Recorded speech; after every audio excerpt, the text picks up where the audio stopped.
आज हम लोग पढ़ेंगे mirror image and foot of perpendicular of a point x1 y1 and z1। कोई भी आर्बिट्री पॉइंट है उसका इस प्लेन पे हम लोग पढ़ेंगे। पहले तो पढ़ेंगे फुट ऑफ परपेंडिकुलर, फिर पढ़ेंगे मिरर इमेज। ठीक है, इसके लिए एक सिंपल सा फार्मूला है, वो अप्लाई करेंगे और क्वेश्चन उस पर आराम से लग जाएगा। ठीक है, और आई थिंक ये फार्मूला सारी बुकों में दिया रहता है। मिरर इमेज बट ये इंपॉर्टेंट है। मान लो ये मेरा कोई पॉइंट है x1 y1 एंड z1, ठीक है, और ये मेरा प्लेन है। तो पहले फुट ऑफ परपेंडिकुलर मतलब ये यहां से अगर मैं कोई परपेंडिकुलर अगर ड्रा करूं तो ऐसे इसकी कोऑर्डिनेट्स, और फिर अगर इस पॉइंट का with respect to this plane mirror image पता करना हो तो ये कोऑर्डिनेट्स, दोनों के लिए फार्मूला है। तो पहले फुट ऑफ परपेंडिकुलर के लिए मैं पहले लिखूंगा, पहला है फुट ऑफ परपेंडिकुलर के लिए क्या होता है। देखो आप, फुट ऑफ परपेंडिकुलर के लिए क्या होता है, फुट ऑफ परपेंडिकुलर के लिए होता है, देखो आप, ये जो पॉइंट दिया है ना, इसको आप ऐसे लिखो x माइनस x1 अपॉन इस प्लेन का normal vector with respect to x axis a है, मतलब with respect to i a है, और equal to y minus y1 upon b equal to z minus z1 upon c। और ये तीनों quantities बराबर हो जाएंगी किसके, निगेटिव ऑफ इस पॉइंट को आप इस प्लेन में पुट कर दो, क्या हो जाएगा ax1 plus by1 plus cz1 plus d। Okay, इस पॉइंट को आप इस प्लेन में पुट कर दो, उसके बाद upon sum of square of normal of this plane. Normal क्या है, ए बी सी है, इसके स्क्वायर का सम कर दो, a square plus b square plus c square. ये हो जाता है फुट ऑफ परपेंडिकुलर। आपको एक्स वाई जेड निकालना होगा, फुट ऑफ परपेंडिकुलर का कोऑर्डिनेट्स। तो आप क्या करोगे, इस क्वांटिटी को, इसमें सब नोन है, ये एक न्यूमेरिकल वैल्यू आएगी। ठीक, ये एक न्यूमेरिकल वैल्यू आएगी, ए बी सी पता रहेगा मुझे और ये कोऑर्डिनेट्स पता रहेंगे, तो ये न्यूमेरिकल वैल्यू आएगी। आप इस रेशियो को इससे इक्वेट कर देना, इसको इससे, फिर इसको इससे, तो ये जो हमें एक्स वाई जेड की वैल्यू आ जाएगी वही मेरा हो जाएगा फुट ऑफ परपेंडिकुलर।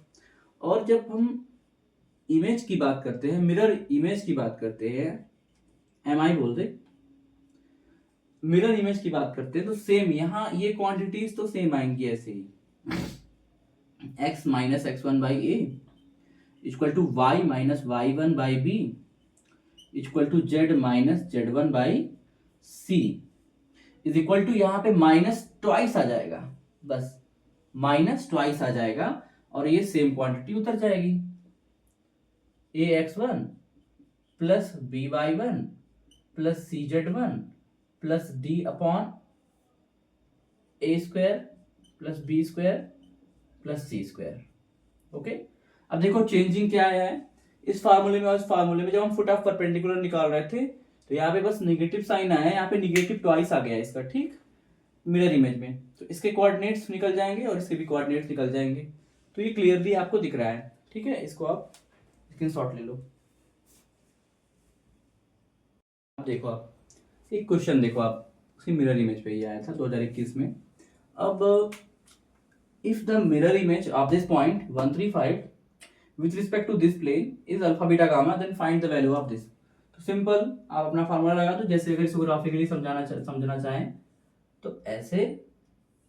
और इसका मिरर इमेज पूछ रहा है, मतलब ये पॉइंट पूछ रहा है। ठीक है, ये है अल्फा बीटा गामा। तो मेरे पास फार्मूला है, हम क्या कर सकते हैं, यहाँ पे फार्मूला था मेरे पास, तो पहले तो ये निकालते हैं ना, x माइनस 1 अपॉन ए की वैल्यू है 4 equal to y minus 3 upon b minus 5, z minus 5 upon 2, ठीक है, इक्वल टू माइनस ट्वाइस। अब मिरर में क्या करते हैं, minus negative of twice of इस पॉइंट को इस प्लेन में पुट कर दो आप, क्या हो जाएगा 4 माइनस 5 इंटू 3 प्लस 2 इंटू 5 और 8 इधर आ जाएगा, -8 अपॉन इसके प्लेन के नॉर्मल का स्क्वायर कर लो। सिंपल, आप फार्मूला तो लगा रहे हैं हम, ठीक है, कुछ करना नहीं है इसमें, ठीक है, हो जाएगा मेरा। इसको थोड़ा सॉल्व कर लेते हैं, क्योंकि हम सारी सारी क्वांटिटीज को इससे हम इक्वेट करेंगे, क्योंकि हमने बताया था ना ये न्यूमेरिकल वैल्यू आती है। अगर ये न्यूमेरिकल वैल्यू आती है, इसकी न्यूमेरिकल वैल्यू क्या हो जाएगी, -2 ऑफ 4 -15 प्लस 10 -8 अपॉन ये क्या हो जाएगा 16 प्लस 25 प्लस 4। और थोड़ा सॉल्व कर लेंगे, इसको क्या हो जाएगा -2। और अब यहाँ पे आप देखो, यहाँ पे माइनस माइनस, अब देखो 10 4 14, और यहाँ पे अब -5 हो जाएगा, सिंपल -5 और +4, -5 + 4 equal to -1 and -1 -8 equal to -9 upon 45 हो जाएगा ये। तो 9 5 ज़ा 45, 9 5 ज़ा 45, तो ये हो जाएगा आपका माइनस माइनस प्लस, तो +2/5 यह आ जाएगा मेरा। सही किया कैलकुलेशन, एक बार देख लो आप। -15 + 10 equal to -5 and -5 + 4 equal to -1 and -1 -8 से तो है, ठीक है। अब बारी बारी में एक्स वाई जेड के जो कोऑर्डिनेट्स होंगे वही मेरे एक्स वाई जेड की जो वैल्यू आएगी वही मेरी अल्फा बीटा गामा होगी। तो एक्स वाई जेड की वैल्यू कैसे आएगी, बारी बारी सारी first term second term and third term को आप इससे इक्वेट करा दो, क्योंकि सब आपस में इक्वल हैं। तो आप जब इसको इक्वेट कराओगे तो क्या हो जाएगा इस टर्म को, तो x इज इक्वल टू 4 2 ज़ा 8 अपॉन 5 + 1, x आ जाएगा मेरा 8 8 5 13/5 आ जाएगा ना। और सिमिलरली y क्या आ जाएगा, यहाँ पे आप इसको इक्वेट कराओगे तो आ जाएगा, देखो y इज इक्वल टू 5 से 5 कट जाएगा, माइनस साइन उधर चला जाएगा, तो y इज इक्वल टू -2 + 3, तो y इज इक्वल टू 1 आ जाएगा, ठीक है। z क्या आ जाएगा मेरा, तो z is equal to 4/5 + 5, z is equal to 4/5/2, यहाँ पे मल्टीप्लाई करेगा, 2 2 ज़ा 4/5 + 5, ठीक है, आ जाएगा मेरा 5 5 ज़ा 25, 25 + 4 इक्वल टू 29/5, ये आ जाएगा मेरा। अब ये एक्स वाई जेड की वैल्यू आ गई मेरी, यही मेरी अल्फा बीटा गामा होती है, मैंने बताया था, ठीक है। तो यहाँ पुट कर दो, तो अल्फा बीटा ये मेरी हो गई अल्फा की वैल्यू, और ये मेरी हो गई बीटा, और ये मेरी हो गई गामा। यहाँ पुट कर दो आप। अब जब यहाँ पुट करोगे आप, तो 5 नीचे सब में है, तो 5 सब में से डिनोमिनेटर में से नहीं, यहाँ पे तो नहीं है, ठीक है, चलो कोई बात नहीं। 5 एक्स की वैल्यू क्या आई है मेरी, अल्फा की वैल्यू क्या आई है 13/5, और बीटा की वैल्यू क्या आई है 1, गामा की वैल्यू क्या आई है 29/5। इसको सॉल्व कर लो आप, यहाँ पे 5 हो जाएगा तो 13, और यहाँ पे आप डायरेक्ट एलसीएम ले लो ऐसे, और यहाँ पे आप कर दो 5 और ये कर दो 5, तो ये 5 5 कटेगा, आप ऐड कर लो। 13 + 5 इक्वल टू कितना होता है, 13 + 5 इक्वल टू 17, नहीं 18, 18 + 29, 9 8 17 के साथ हासिल 2 1 3 1 4 47, देन इसकी वैल्यू आ जाएगी 47।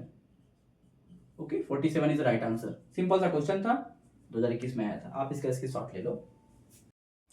अब हम अगला एक क्वेश्चन देखेंगे उसी टॉपिक पे, which was came in 2010 advance. If the distance of the point, इस पॉइंट का फ्रॉम द प्लेन, इस पॉइंट का इस प्लेन से डिस्टेंस है मेरा 5 यूनिट। चलो भैया पहले इस पे काम कर लेते हैं, ठीक है। तो पॉइंट का प्लेन से डिस्टेंस हमने फार्मूला पढ़ा था, क्या होता है, इस पॉइंट को इस प्लेन में पुट कर दो, क्या होता है 1 + 2 × -2 इंटू जेड की वैल्यू है 1, और अल्फा इधर आएगा तो -α अपॉन इसके नॉर्मल का स्क्वायर का सम कर दो। तो नॉर्मल यहाँ पे a की वैल्यू 1 2 -2, तो 1 का स्क्वायर प्लस 2 का स्क्वायर प्लस -2 का स्क्वायर मॉड इक्वल टू ये दिया 5, ये दिया है 5, तो ये 5 आ जाएगा मेरा, ठीक है। थोड़ा सॉल्व करते हैं इसको, यहाँ पे आके थोड़ा सॉल्व करते हैं। अच्छा, इसका ग्राफ बनाना चाहें तो सिंपल सा ग्राफ तो दिख रहा है इसका, एक पॉइंट है मेरा P और एक मेरा एक प्लेन है। इस पॉइंट का इस प्लेन से डिस्टेंस 5 यूनिट है, ठीक है, ये दिया है मेरा डिस्टेंस 5 यूनिट है। अब 5 यूनिट दिया है तो पहले इसको हम अप्लाई करते हैं और निकालते हैं वैल्यू क्या आती है, फटाफट निकालते हैं, ठीक है। क्या आ जाएगी, ये सॉल्व करेंगे तो 1 और -4 -2 minus alpha, 1 -4 -2 minus alpha upon 1 + 4 + 4 तो इक्वल टू 5। ये क्या आ जाएगा मेरा, ये आ जाना है तो 1 -4 and -4 -2 equal to -6 and -6 + 1 equal to -5 minus alpha upon ये आ जाएगा आपका 9 इक्वल टू 5। आई थिंक ये रूट होता है डिस्टेंस फार्मूले में, क्योंकि मेरे दिमाग में वही फार्मूला चल रहा था ना, ये फुट ऑफ परपेंडिकुलर, तो ये रूट होता है, तो ये 9 मुझे याद आया, हाँ ठीक है, ये 3 हो जाएगा, ठीक है, ये 3 हो जाएगा। अब देखो ये 3 हो जाएगा, अब यहाँ से 3 हटेगा और ये भाई साहब का जब मॉड खुलेगा तो सब पॉजिटिव पे बदल जाएंगे, तो 5 + अल्फा माइनस साइड कॉमन ले लेंगे तो इक्वल टू 3 जब मॉड खुलेगा तो प्लस माइनस आ जाएगा, तो +-15 ये आएगा, ठीक है। अब यहाँ पे प्लस माइनस, अब देखो यहाँ पे हमें अल्फा लेना है बड़ा 0 से, -15 तो नहीं ले नहीं सकते, तो +15 लेंगे क्योंकि अल्फा इज ग्रेटर देन 0।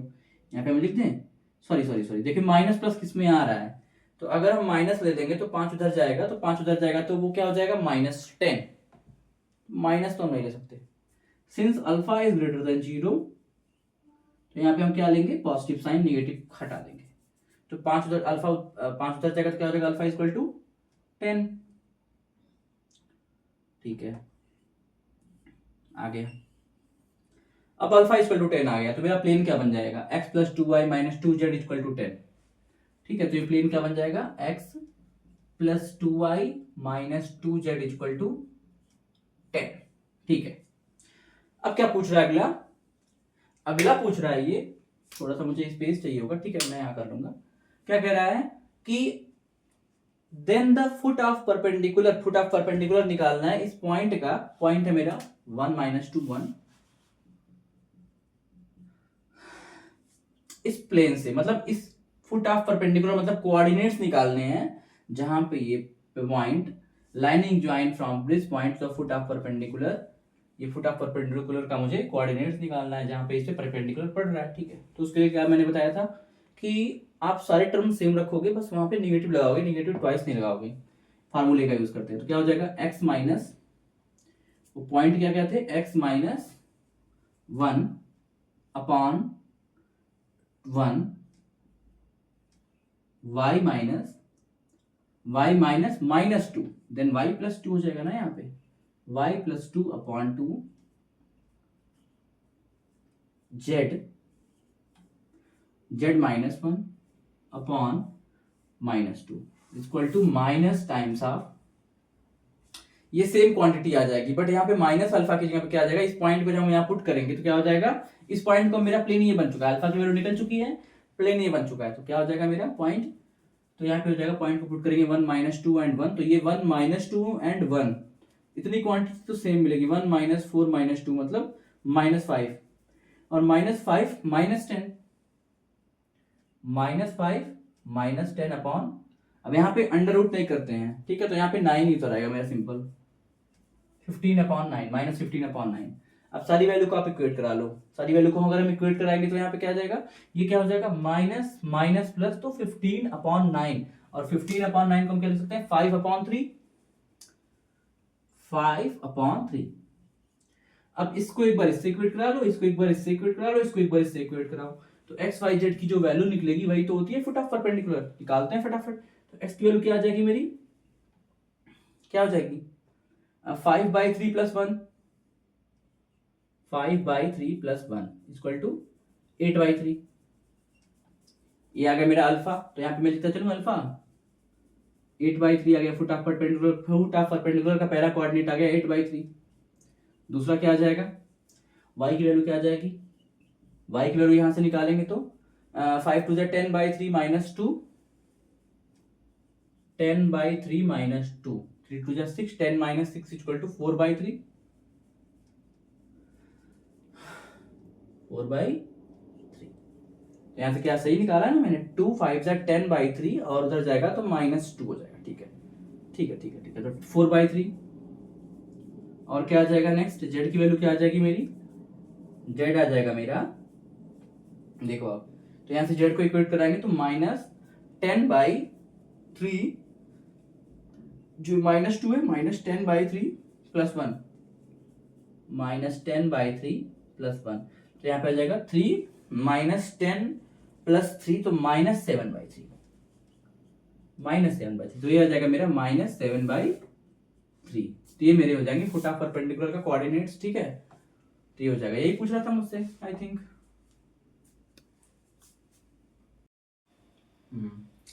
अब देखो एक नया कॉन्सेप्ट निकल के आता है, इस पे भी क्वेश्चन आते हैं, सॉल्विंग लाइन एंड प्लेन। देखो होता क्या है कि एक लाइन है जो प्लेन से पास कर रही है, ठीक है, तो वो प्लेन को कहीं ना कहीं कट करेगी, और जिस पॉइंट पे वो लाइन उस प्लेन को कट करेगी वो कोऑर्डिनेट्स उस प्लेन के इक्वेशन को भी सेटिस्फाई करेंगे। Obviously point of intersection is line a plane, तभी तो कट कर रही है।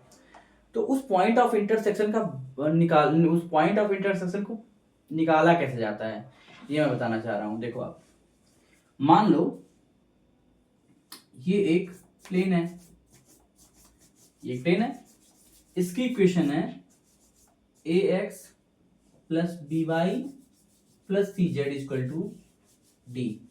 ठीक है, अब देखो एक लाइन है वो इस प्लेन से पास कर रही है, सॉरी इस प्लेन को इंटरसेक्ट कर रही है या फिर पास कर रही है, वो जरूरी नहीं है परपेंडिकुलर है या फिर कैसी भी है, वो कैसी भी हो सकती है।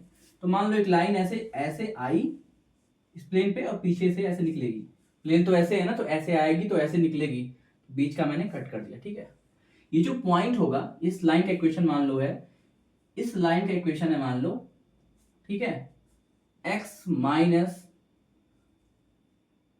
ये कोई ये एक पॉइंट हम कहीं भी ले सकते हैं, इस लाइन का कहीं भी नहीं ले सकते, मतलब इस ये लाइन में गिवन होगा, इक्वेशन गिवन होगा इसका, x माइनस अल्फा अपॉन इसके डायरेक्शन रेशियो मान लो p है, y minus beta upon q, z minus gamma upon r। ये मेरी लाइन है और ये मेरा प्लेन है, ये लाइन इस प्लेन को कट कर रही है। ठीक है, अब एक चीज देखो, ये पॉइंट ऑफ इंटरसेक्शन हम कैसे निकालेंगे। मान लो हम यहाँ पे यूज करेंगे, आप याद करो हम पैरामेट्रिक कोऑर्डिनेट्स पढ़े थे, उसका हम यहाँ पे यूज कर सकते हैं।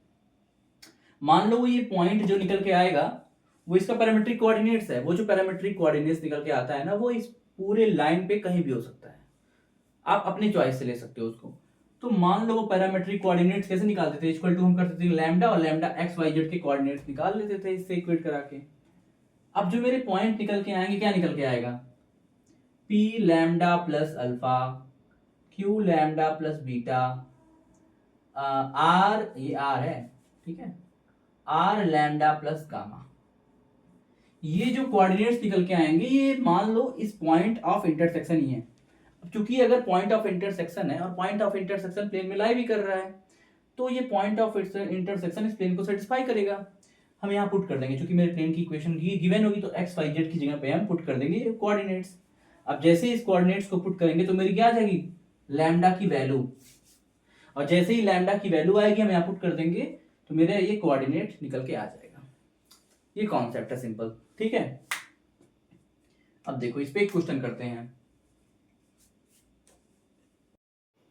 अगर हम एक क्वेश्चन देखें इस पे, देखो आप जस्ट जो अभी कॉन्सेप्ट पढ़ा उसी पे एक क्वेश्चन है। देखो, the distance of the point, okay, from the point of intersection of the line, मतलब मुझे एक पॉइंट दिया कहीं भी, देखो सपोज ऐसे मान लो ये पॉइंट यहाँ पे है 119, इस पॉइंट का हमें डिस्टेंस पूछ रहा है, किससे, इस लाइन और इस प्लेन का जो इंटरसेक्शन होगा, जो इंटरसेक्टिंग पॉइंट होगा, उस पॉइंट का इस पॉइंट से डिस्टेंस पूछ रहा है।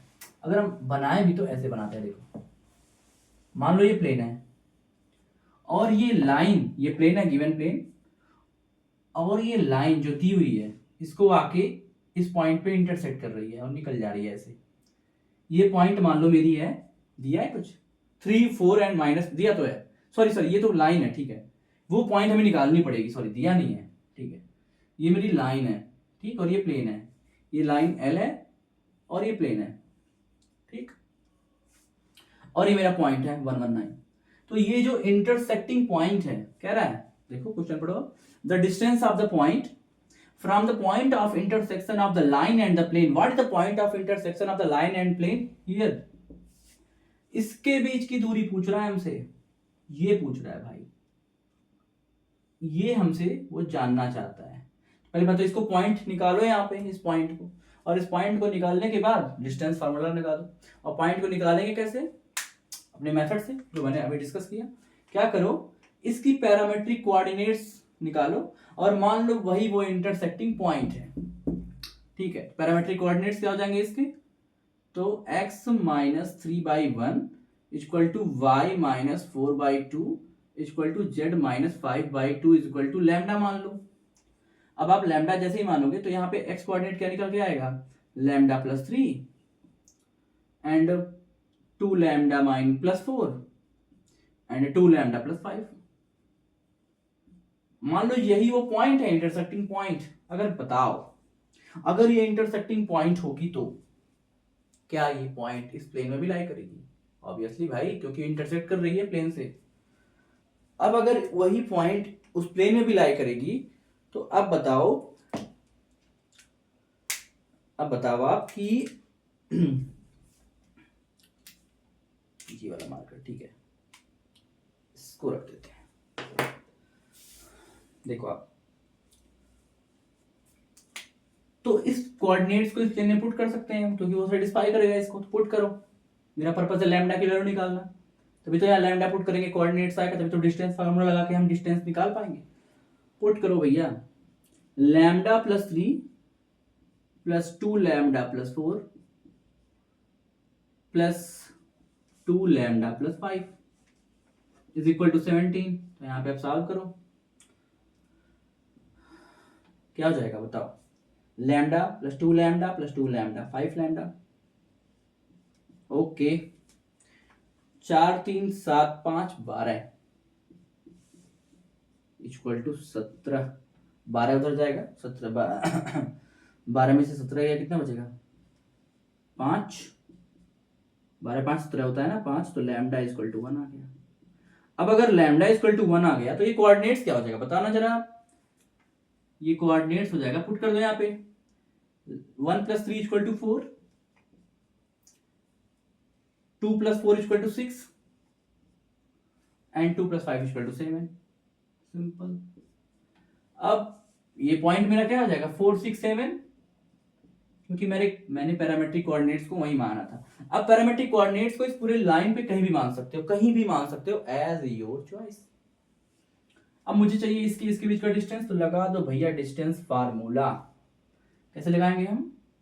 4 माइनस 1 का स्क्वायर तो 3 का स्क्वायर, प्लस 6 माइनस 1 का स्क्वायर 5 का स्क्वायर, प्लस 7 माइनस 9 का स्क्वायर तो माइनस 2 का स्क्वायर।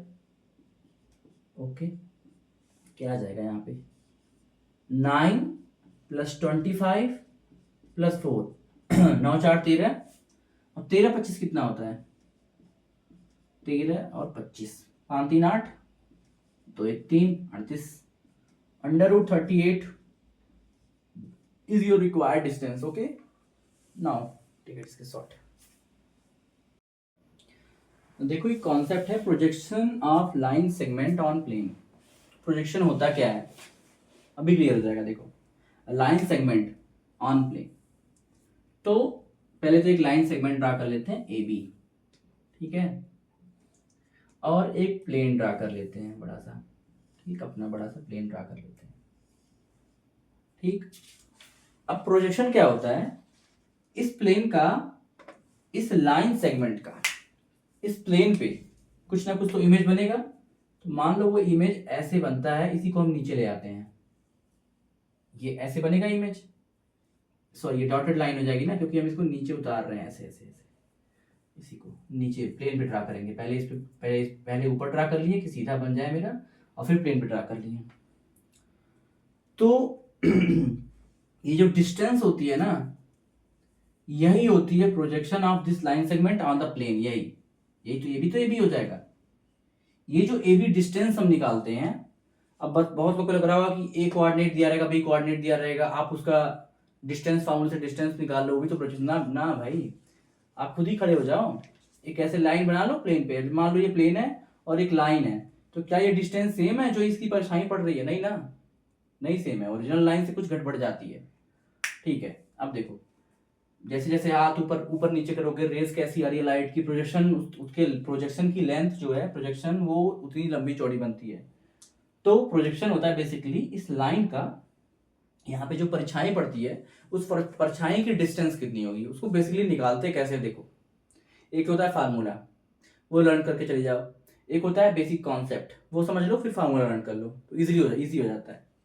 ठीक है, लर्न दोनों सिचुएशन में करना है, एक तो समझ के और एक तो बिना समझे। तो समझ के आप लर्न करो। देखो हम क्या करेंगे, हल्का सा कंस्ट्रक्शन क्या करेंगे, चूंकि ये लाइन इस प्लेन पे भी हम ले आती नीचे उतार दी है, तो ये क्या है उसका, ये मान लो एक नॉर्मल, इसी के लॉन्ग ऐसे नॉर्मल प्लेन का हम ड्रा कर सकते हैं ऊपर, ये हो जाएगा नॉर्मल। और सिंपली ये भी ऐसे ही नॉर्मल ड्रा कर दो आप ऊपर प्लेन के ले जाके, ठीक है, ये भी हो जाएगा normal, normal to the plane. और मान लो ये नॉर्मल और ए बी लाइन सेगमेंट के बीच का एंगल है थीटा, ये ले लो आप थीटा, ठीक है, और ये हो जाएगा मेरा 90 डिग्री, क्योंकि ये नॉर्मल प्लेन, ये जो प्रोजेक्शन, ये जो है लाइन का प्रोजेक्शन वो प्लेन पे भी है, ठीक है, सीधा है। अब देखो ट्रिग्नोमेट्रिक रेशियोज लगा दो यहाँ पे, क्या हो जाएगा, sine theta equal to perpendicular, ये डिस्टेंस परपेंडिकुलर अपॉन हाइपोटेनियस, तो डी अपॉन जो हमें चाहिए, बेसिकली प्रोजेक्शन क्या होता है, डिस्टेंस ही तो होता है, मैंने बोल चुका डिस्टेंस होता है, upon magnitude of vector a b, vector form में कोऑर्डिनेट दिया रहेगा तो भी हम वेक्टर फॉर्म में लिखेंगे, तो यहां से मेरा डिस्टेंस क्या निकल के आएगा, magnitude of vector a b sine theta. अब आप साइन थीटा निकालना है, दो वेक्टर भी, नॉर्मल वेक्टर और ए बी के बीच का एंगल थीटा है, क्या लगाओगे आप, क्रॉस प्रोडक्ट किसका, ए बी और नॉर्मल वेक्टर के बीच का, तो क्या हो जाएगा, a b vector cross normal vector, क्या हो जाएगा, mod of a b mod of normal into sine theta. अब ये साइन थीटा की वैल्यू उठा के पुट कर दो यहाँ पे, तो डी कितना आ जाएगा मेरा, तो डी आ जाएगा mod of a b into sine theta, तो इधर आएगा, तो a b cross n upon mod of a b, mod of a b cross mod of n, mod of a b, और ये सॉरी डॉट क्रॉस कैसे होगा, ये तो स्केलर क्वांटिटी हो जाएगी, तो ये ए बी और ये बी कट जाएगा, तो डिस्टेंस क्या आ जाएगा मेरा, प्रोजेक्शन, डिस्टेंस वही प्रोजेक्शन होता है, a b cross n upon mod of n normal vector, ये हो जाएगा सिंपल मेरा फार्मूला, ठीक है। इसको आप समझ के फिर लर्न करो, फिर मजा आएगा आपको एग्जाम में। नाउ अब देखो आप एक क्वेश्चन लो, सेम प्रोजेक्शन पे ही है, 2018 में आया है, क्या पूछ रहा है, length of the projection of the line segment, देखो मैंने बोला ना कि length of the projection of the line segment, कोई लाइन सेगमेंट है, दो पॉइंट से ज्वाइंट हो रही है इस प्लेन पर, तो जस्ट देखो सिंपल है, क्या लेंगे हम, ये मान लो ए कोऑर्डिनेट है और ये जो बी कोऑर्डिनेट है, ठीक है, अब इस ए और बी को ज्वाइंट कर दो, तो एक लाइन ज्वाइनिंग बन गई, ये बी, ये ए है ये बी है, इसको ए दे दो, इसको बी दे दो, ठीक है। अब देखो, अब इसका प्रोजेक्शन का लेंथ निकालना है इस प्लेन पे, गिवन प्लेन पे, ये प्लेन गिवन है, ठीक है, इसका डिस्टेंस यहां पे ऐसे पड़ेगा, ऐसे प्रोजेक्शन इसका ऐसे पड़ेगा, ऐसे ए बी, इसी का लेंथ निकालना है, जो यहाँ पे इसकी परछाई पड़ेगी उसी का लेंथ निकालना है, तो हम लोगों ने पढ़ रखा है फार्मूला, क्या होता है, इस प्लेन का नॉर्मल वेक्टर क्या हो जाएगा, 1 1 एंड 1, मैंने बोला था ना एक्स वाई जेड का कोफिशिएंट ही होता है नॉर्मल वेक्टर, नॉर्मल वेक्टर निकालेंगे तो कैसे हो जाएगा, n equal to i plus j plus k, यही तो हो जाएगा इसका नॉर्मल वेक्टर, ठीक है।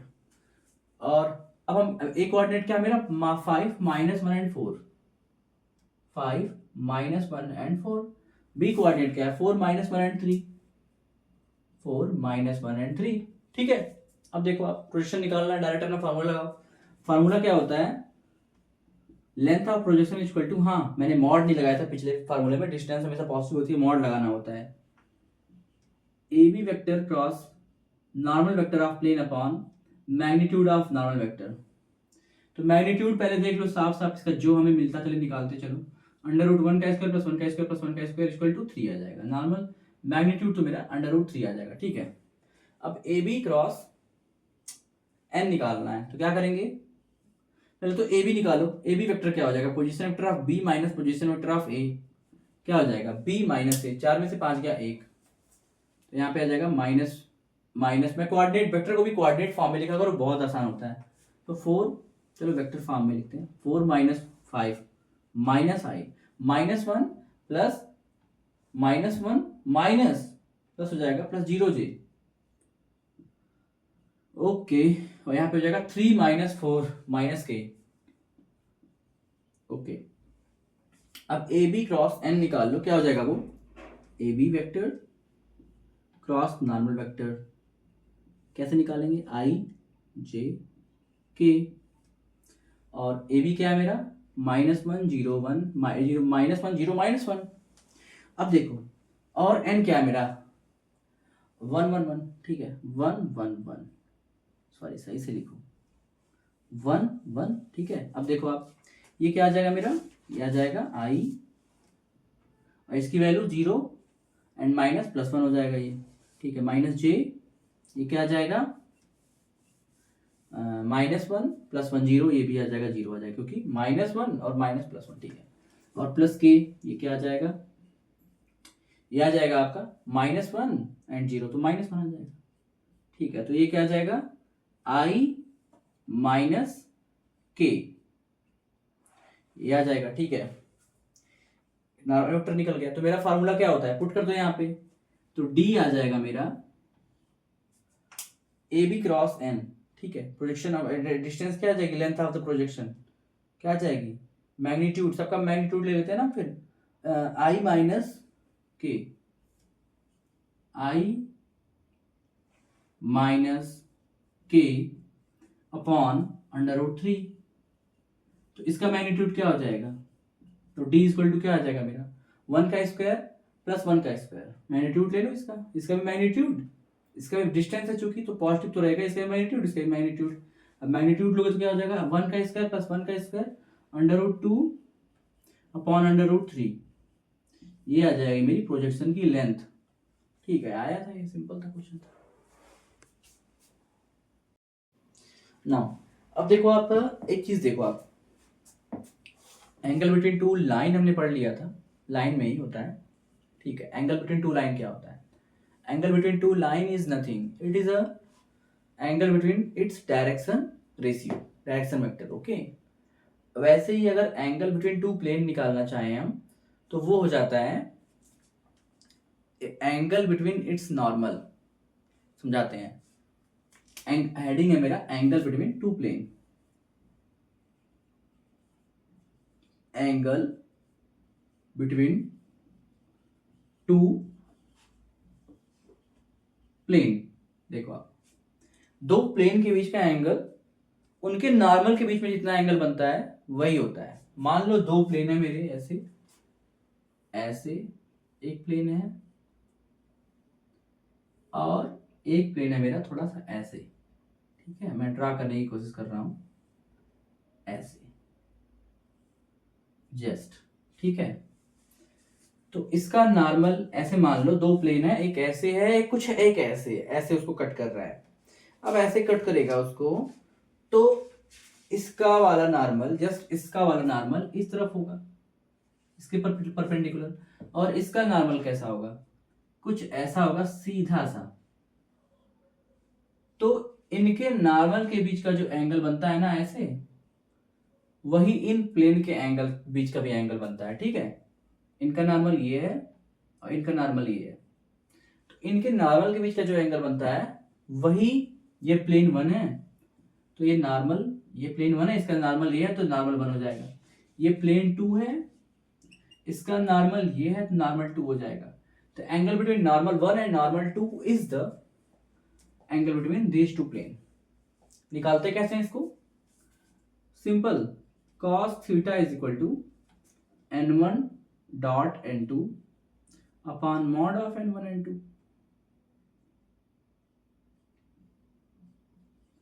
ठीक है, ये तो हो गया दो प्लेन के बीच का एंगल। दो लाइन के बीच का एंगल भी आपने पढ़ लिया। लाइन के बीच का एंगल भी ऐसे उनके डायरेक्शन रेशियो के बीच का एंगल निकाल लेते हैं। दो प्लेन के बीच का एंगल निकालना है तो उनके नॉर्मल के बीच का एंगल निकाल लेते हैं। और अगर एक लाइन और एक प्लेन आपस में इंटरसेक्ट कर रहे हो तो उनके बीच का क्या एंगल होगा, ये कैसे निकालेंगे। देखो आप, ये हो गया मेरा प्लेन, ये मेरा हो गया angle between plane and plane. अब अगर निकालना चाहें हम बिटवीन प्लेन एंड लाइन, देखो आप कैसा होता है। मान लो मैं यहां पे एक प्लेन ड्रॉ करता हूं, ठीक है, let us draw a plane. और मान लो यहां पे एक लाइन ऐसे जा रही है, यहां कट की और यहां से निकल गई, ठीक, निकल गई। अब ये इसके बीच का एंगल कैसे निकालोगे आप, ठीक है। अब देखो कैसे निकालते हैं। इस प्लेन का नॉर्मल क्या होगा, नॉर्मल वेक्टर समथिंग दिस होगा, ये होगा ऐसे। अच्छा, इस लाइन की डायरेक्शन रेशियो क्या होगी। अच्छा, लाइन जिस डायरेक्शन में होती है डायरेक्शन रेशियो भी उसी के अलॉन्ग होता है, उसके नॉर्मल नहीं होता है। लाइन की इक्वेशन याद है आपको, मैंने लिखा था R equal to a, line जिस पॉइंट से पास कर रही है, plus lambda times of b इसका डायरेक्शन रेशियो होता है। तो मान लो इस लाइन का और इस प्लेन का, इसका प्लेन का नॉर्मल है ये, और इस लाइन का डायरेक्शन रेशियो है बी, तो इनके बीच का एंगल होता है साइन थीटा। याद रखना, angle between plane and line, ये फिगर इसको डोनेट कर रहा है, ठीक है। साइन थीटा, इनके नॉर्मल और इसके डायरेक्शन रेशियो के बीच में डायरेक्शन वेक्टर के बीच में जितना एंगल बनता है वही प्लेन और लाइन के बीच का एंगल होता है, ठीक है। अगर आपको ये एंगल चाहिए आपको कितने डिग्री पे ये इसको इंटरसेक्ट कर रहा है, तो आप इसके नॉर्मल और इसके डायरेक्शन रेशियो के बीच का वेक्टर एंगल निकाल लो, वही होता है। तो क्या हो जाएगा, sine theta equal to n dot b upon mod of n and mod of b, ठीक है। ये होता है angle between plane and line, plane line. देखो प्लेन लाइन, अगर प्लेन के बीच का एंगल चाहिए या फिर लाइन के बीच का एंगल चाहिए तो वहां पे डॉट प्रोडक्ट आराम से लगा दो। लेकिन यहाँ पे जरूर sine theta equal to n dot b, cross मत कर देना, यहाँ पे डॉट बी होता है, ठीक है। n dot b upon n mod of b, where n is the normal vector of plane and b is the direction ratio of the line, okay।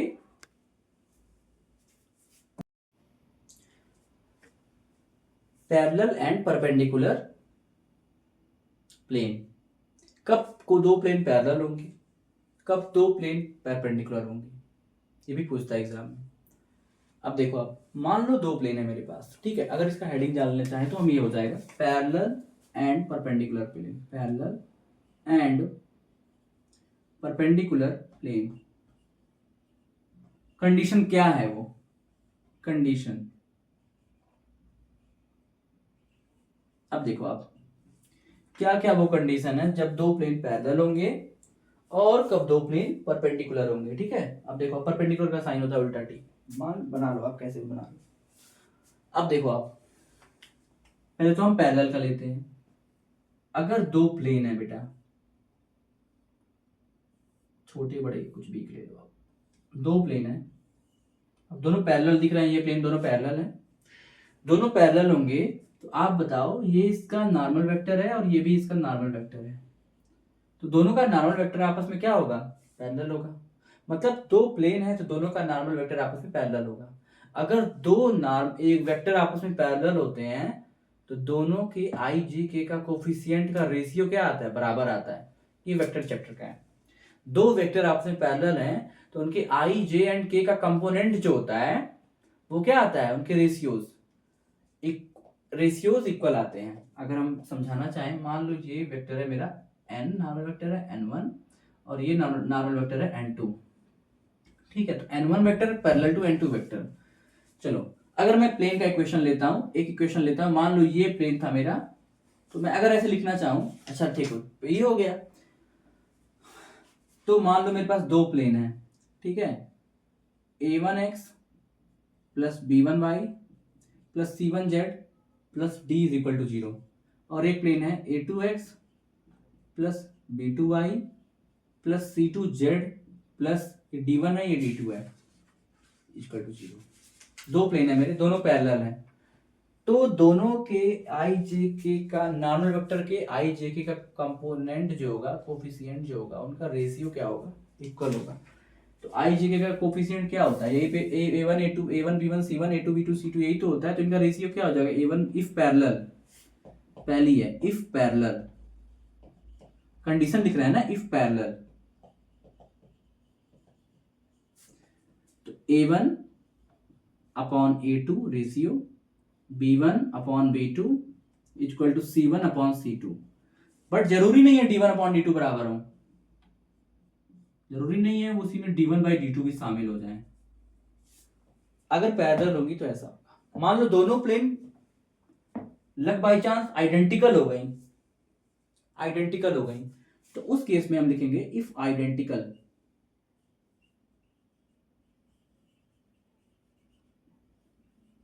तो उस केस में क्या हो जाएगा, a1 by a2 equal to b1 by b2 equal to c1 by c2 is equal to d1 by d2 भी हो जाएगा। ठीक है, अब मैं तीसरी केस समझाता हूं, तीसरा केस, और तीसरा केस समझाने के लिए मुझे इसको इरेज करना पड़ेगा।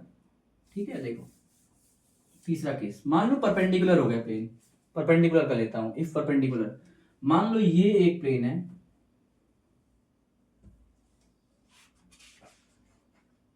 ठीक है, और जस्ट इसके परपेंडिकुलर एक प्लेन है, तो परपेंडिकुलर प्लेन कैसे ड्रा करेंगे, ऐसे जस्ट, और एक ऐसे, ठीक है, ये इसके परपेंडिकुलर एक प्लेन है, ठीक, ऐसे देखो, दिख रहा है आपको, ऐसे कुछ ऐसे ऐसे दिख रहा होगा। अब देखो ये दोनों आपस में परपेंडिकुलर है, तो इसका नॉर्मल वेक्टर ऐसे होगा, इधर ड्रा करें, इसका नॉर्मल वेक्टर ऐसे होगा, अब इसका नॉर्मल वेक्टर जस्ट ऐसे होगा। ये मान लो प्लेन है P1 और ये प्लेन P2 है, तो इसका नॉर्मल वेक्टर क्या हो जाएगा, N1, इसका normal vector N2।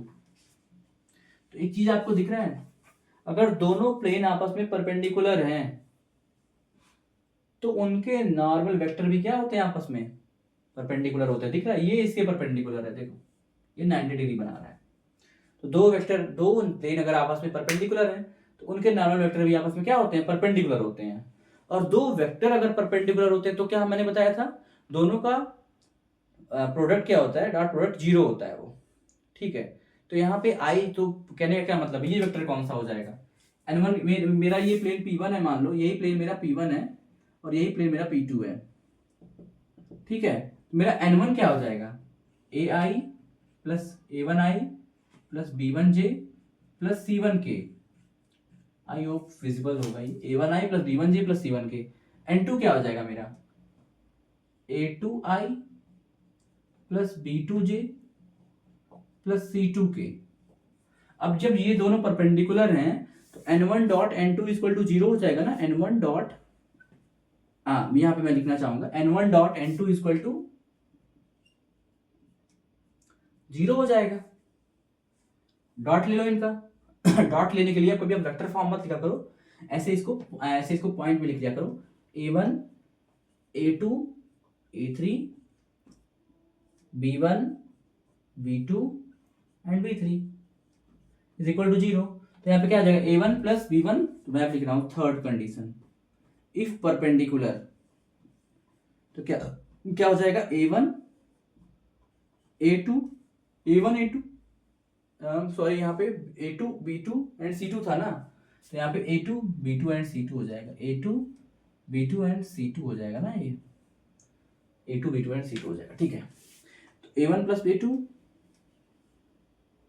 A1 B1 C1 हो जाएगा ना, ये जो मैंने वेक्टर के कोफिशिएंट मैंने गलत लिख दिए थे, A1 B1 एंड C1। ठीक है, A1 A2 b1 b2 c1 c2 is equal to 0, अगर वेक्टर आपस में परपेंडिकुलर हैं तो।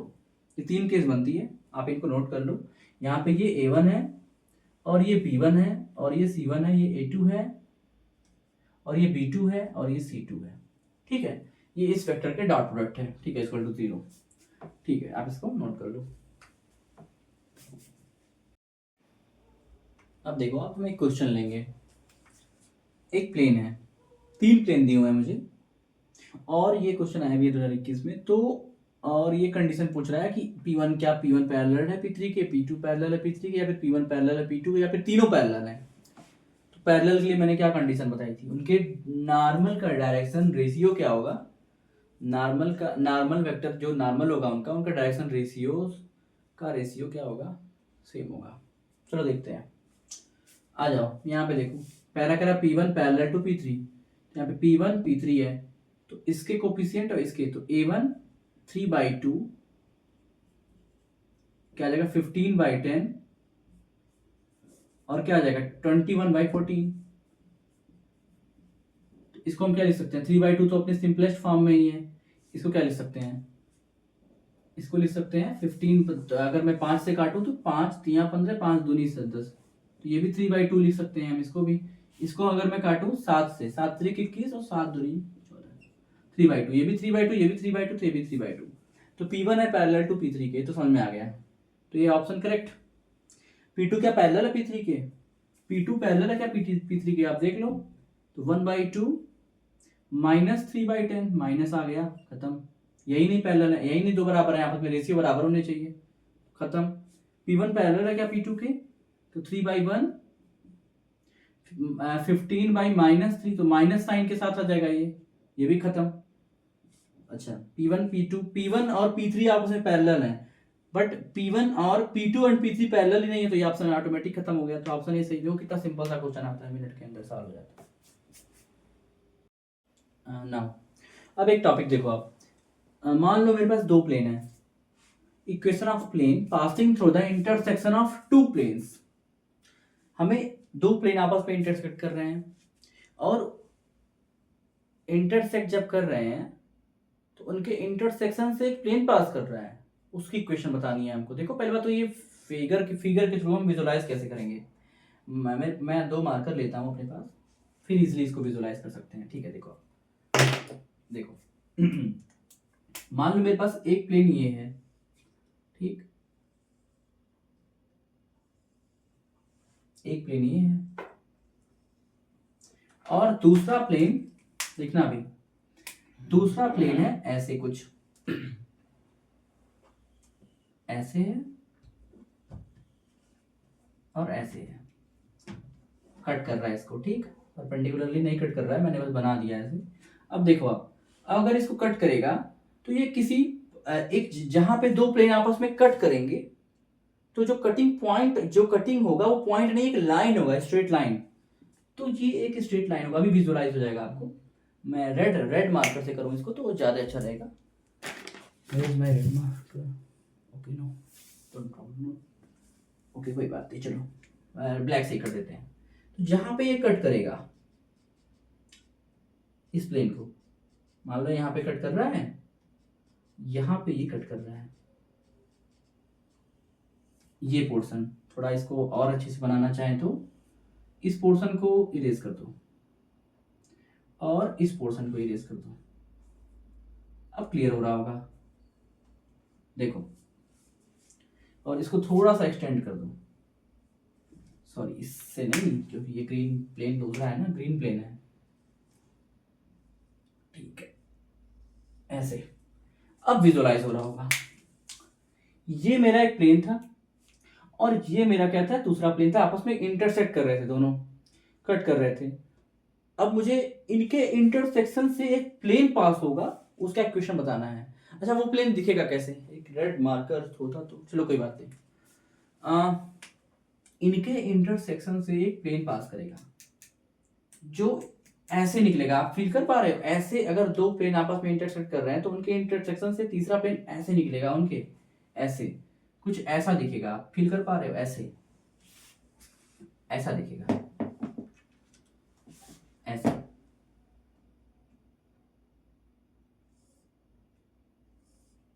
ऐसा कुछ दिखेगा, ऐसा ऐसा प्लेन इंटरसेक्शन से मुझे पास करेगा तो ऐसा कुछ दिखेगा, ऐसा कुछ मैं ऐसा बताना चाह रहा हूँ। तो ऐसा जो एक प्लेन बनेगा मेरा, ये वाला जो प्लेन बनेगा, ठीक है, ऐसा कुछ एक प्लेन बनेगा, ठीक है, ऐसा, ठीक। अब देखो साफ दिख रहा होगा, ये प्लेन, दो प्लेन आपस में इंटरसेक्ट कर रहे थे, उनकी जो लाइन ऑफ इंटरसेक्शन था उससे एक प्लेन और निकल के चला आया मेरा, एक प्लेन और निकल के चला आया लाइन ऑफ इंटरसेक्शन से। इस लाइन के ही अलोंग इसको करें तो मजा आएगा ज्यादा। ये लाइन ये, और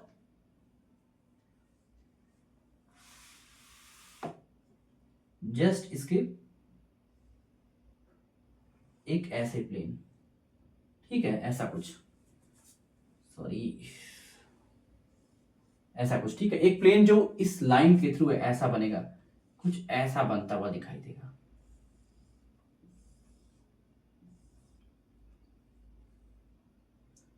इसको विजुअलाइज मैं नहीं करा पा रहा हूं, ऐसा ऐसा कुछ बनता दिखाई देगा, ठीक है, इसके थ्रू, ठीक। अब देखो आप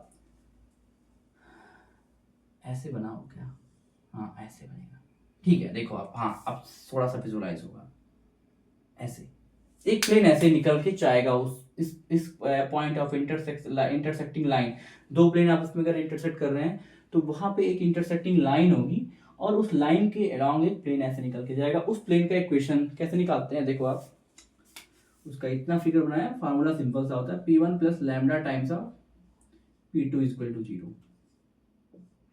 यही मैं बताना चाह रहा था, इसको कहते हैं फैमिली ऑफ प्लेन्स भी बोलते हैं।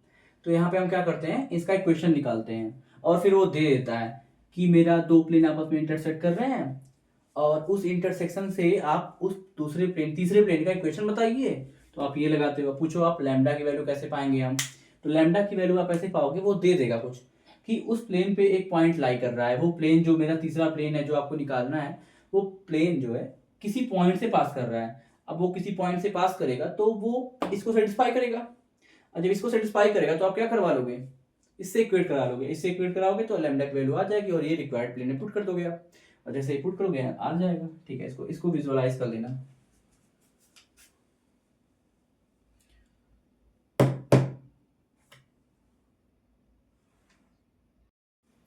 अब देखो, अब उसी पे क्वेश्चन आया हुआ है मई 2019 में, कि दो प्लेन आपस में इंटरसेक्ट कर रहे हैं, ये प्लेन और ये plane, 2x minus y minus four equal to 0 and y plus 2z minus four equal to 0, ये दो प्लेन आपस में इंटरसेक्ट कर रहे हैं।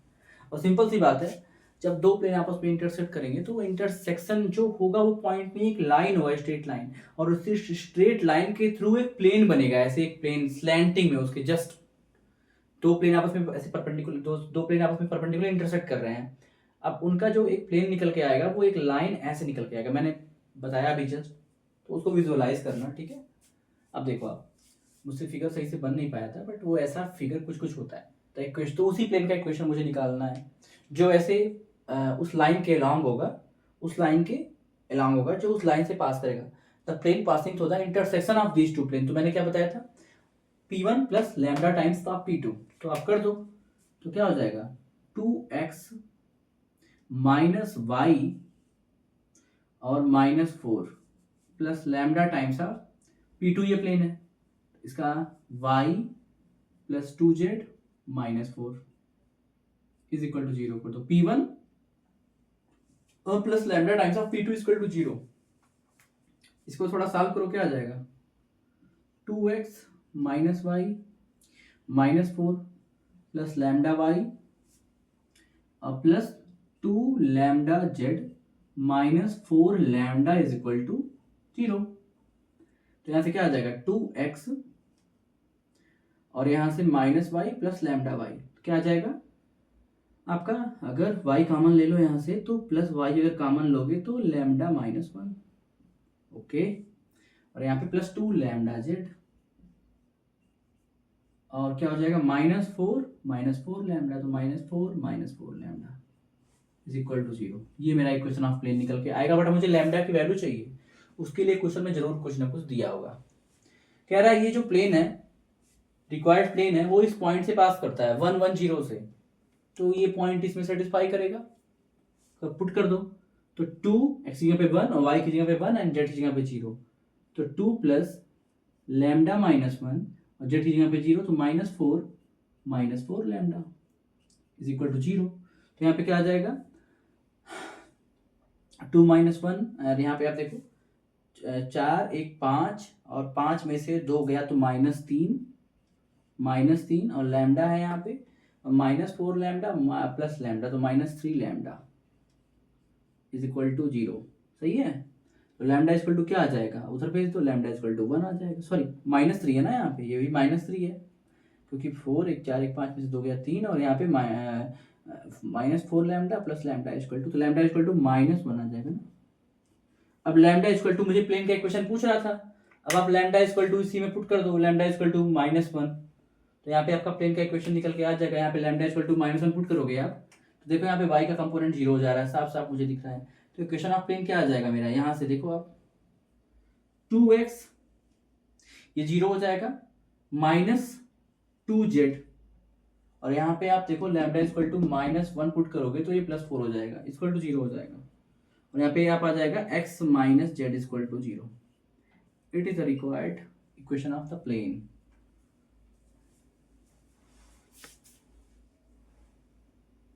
ओह सॉरी, एक चीज देखो आप, लैम्डा इक्वल टू -1 आया था, तो यहाँ पे लैम्डा इक्वल टू -1 पुट करेंगे तो यहाँ पे क्या आ जाएगा मेरा -1 -2 आएगा ना, तो मैंने 0 कर दिया था उसको, सॉरी फॉर दैट, तो -2y आ जाएगा ना, और यहाँ पे क्या आएगा -2z, और यहाँ पे आ जाएगा ये आ जाएगा 0, तो यहाँ पे आ जाएगा, जब करेंगे हम थोड़ा सा सॉल्व करेंगे इसको, थोड़ा क्या आ जाएगा 2 से डिवाइड कर दो, x minus y minus z equal to 0।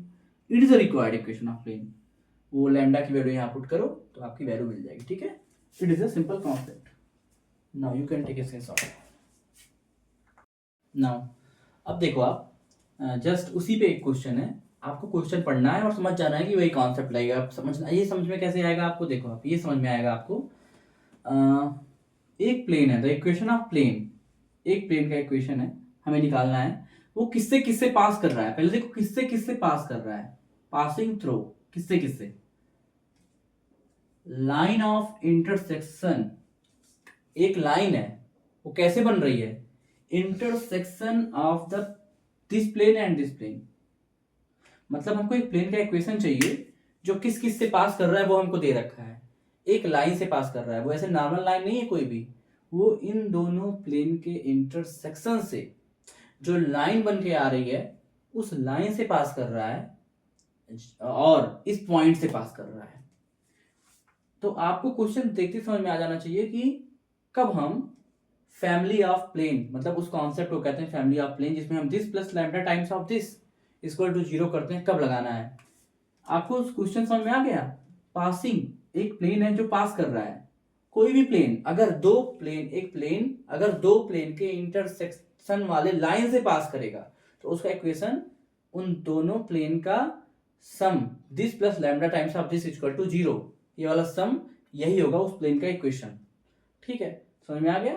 ठीक है, अब देखो, तो मतलब ये दिखा रहेगा passing through the line of intersection, आप इस टर्म को पढ़ना, line of intersection of this plane and this plane, मतलब ये दोनों प्लेन जहां पे कट करेंगे वो एक स्ट्रेट लाइन होगी, उसी लाइन से ये प्लेन पास करेगा।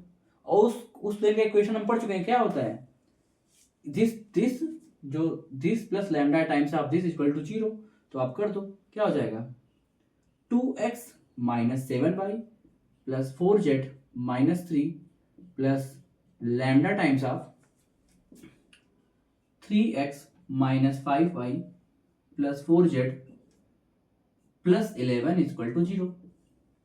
ये उस प्लेन का इक्वेशन आया है जो हमें पूछ रहा है, जो एक स्ट्रेट लाइन से पास कर रहा है, वो स्ट्रेट लाइन कोई नॉर्मल लाइन नहीं है, वो इन दोनों प्लेन के इंटरसेक्शन से बनने वाली स्ट्रेट लाइन है, उस प्लेन का इक्वेशन ये हो जाएगा। अब चूंकि ये प्लेन इस पॉइंट से भी पास कर रहा है, तो ये पॉइंट इस प्लेन में सेटिस्फाई करेगा, पॉइंट को पुट कर दो, क्या हो जाएगा -2 1 3। ठीक है, तो यहाँ पे -2 पुट करेंगे तो -4, और 1 पुट करेंगे तो -7, और 3 पुट करेंगे तो यहाँ पे हो जाएगा 12, -3 plus lambda times of -2 put करेंगे तो -6, 1 पुट करेंगे तो -5, और 4 पुट करेंगे तो क्या हो जाएगा, +12 और +11 इज इक्वल टू 0। ये क्या आ जाएगा आपका, जरा बताना। -4 और -3, -4 -4 3 7 और 7 7 14, 14 -14 + 12 -2 प्लस लैम्डा टाइम्स ऑफ, ये क्या हो जाएगा, 12 12 24 23 हो जाएगा, 12 11 23 हो जाएगा और 6 5 11, ठीक है 23, सॉरी ये 11 है और 6 5 11 है, तो इसको कट कर दो ना, क्यों इतना दिमाग लगा रहे हैं, 12 हो जाएगा ये भी, और ये क्या था 2 था, ठीक है, तो ये इक्वल टू 0। तो यहाँ से क्या आ जाएगा, लैम्डा की वैल्यू क्या आ जाएगी मेरी, लैम्डा की वैल्यू आ जाएगी 1/6 आ जाएगी। अब इस लैम्डा की वैल्यू यहाँ पुट कर दो, और लैम्डा की वैल्यू जब यहाँ पुट करोगे आप, तो जो इक्वेशन आएगा वही मेरा रिक्वायर्ड इक्वेशन ऑब्टेन हो जाएगा। तो पुट कर दूं क्या, 1/6 यहाँ पे पुट कर दूं जनरली, तो यहाँ पे मैं अगर लैम्डा इक्वल टू 1/6 पुट करूंगा तो क्या आ जाएगा मेरा, यहाँ पे तो कुछ नहीं होगा, 6 उधर जाएगा और यहाँ पे 6 6 2 12 और 6 7 42 एंड 6 4 24, माइनस में आ जाएगा, सॉरी 24 इंटू जेड हो जाएगा, ठीक है। और क्या होगा, और 6 3 18, ठीक है।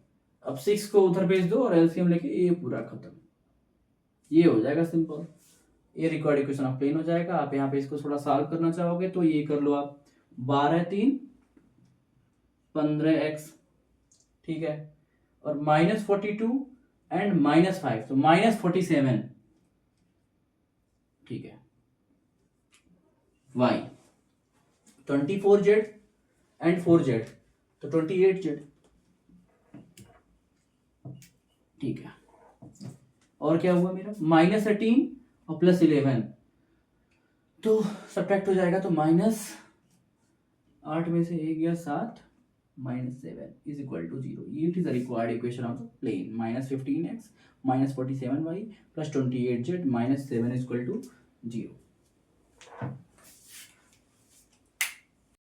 अब देखो आप यहाँ पे ABC की वैल्यू मेरी आ गई, ABC ये पूछ रहा है, इस क्वांटिटी की वैल्यू पूछ रही है, तो A की वैल्यू मेरी 15 आई है, B की -47, C की 28, ठीक है, निकाल दो -7, तो 15 दूनी इसकी क्वांटिटी की, 15 2 30, B की वैल्यू कितनी है -47, तो प्लस B -47, और C की वैल्यू कितनी है 28, तो पुट कर दो +28 एंड -7, तो इसकी वैल्यू क्या आ जाएगी, इसको करोगे तो -17 आ जाएगी, और ये करोगे तो +21 आ जाएगी, ठीक है। अब 21 में से आप 17 सब्ट्रैक्ट करोगे कितना आएगा, 4 आएगा ऑब्वियसली, इसका आंसर आ जाएगा 4, ये आ जाएगा मेरा 4 आंसर, ठीक है।